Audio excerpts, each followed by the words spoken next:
Sex സിനിമയിൽ അഭിനയിക്കുന്ന നടിമാരൊക്കെ പണ്ട് കാലത്ത് പരസ്യമായി പുറത്തിറങ്ങി നടക്കുകയോ മുഖം ജനങ്ങളുടെ ഇടയിൽ കാണിച്ച് നടക്കുകയോ ഒന്നും ചെയ്തിരുന്നില്ല. അവർക്ക് ഭയങ്കര മടിയായിരുന്നു. പക്ഷെ ഇന്ന് കാലഘട്ടം മാറി ഭാര്യയും ഭർത്താവും കിടപ്പറ രംഗങ്ങളിൽ ചെയ്യേണ്ട കാര്യങ്ങൾ ചിത്രീകരിച്ച് പോൺ സൈറ്റുകൾക്ക് വിറ്റ് ഭാവി തലമുറയ്ക്ക് സെർച്ച് ചെയ്തിട്ട് ഇതൊക്കെ കാണാൻ അവസരം ഉണ്ടാക്കി കൊടുക്കുന്ന രണ്ട് മഹത് വ്യക്തികളാണ് ഇവരൊക്കെ. സമൂഹത്തിന് മോശമാകുന്ന രീതിയിൽ എന്ത് വൃത്തികേട് ചെയ്താലും ഇവരെയൊക്കെ പൊന്തിച്ച് പിടിച്ച് നടക്കുന്ന മാധ്യമങ്ങൾ. ഇവരൊക്കെ സ്വകാര്യത ചിത്രീകരിച്ച് വിറ്റ് പൈസ ഉണ്ടാക്കി ജീവിക്കാൻ ശ്രമിക്കുമ്പോ ഇവരെയൊക്കെ സമൂഹത്തിലെ വലിയ VIP-കളെയൊക്കെ കൊണ്ടു നടക്കുന്ന ഈ മാധ്യമങ്ങളെ വേണം പറയാൻ.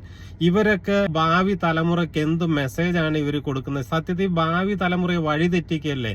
ഇവരുടെ മക്കളടക്കം ഭാവിയിൽ പോൺ സൈറ്റുകളിൽ നിന്ന് സെർച്ച് ചെയ്ത് സ്വന്തം അച്ഛന്റെ അമ്മയുടെ നഗ്ന രംഗങ്ങൾ കണ്ട് ആസ്വദിക്കാൻ പാകത്തിന് സമൂഹത്തിനെ വളർത്തിയെടുക്കുവാണോ ഇവര്?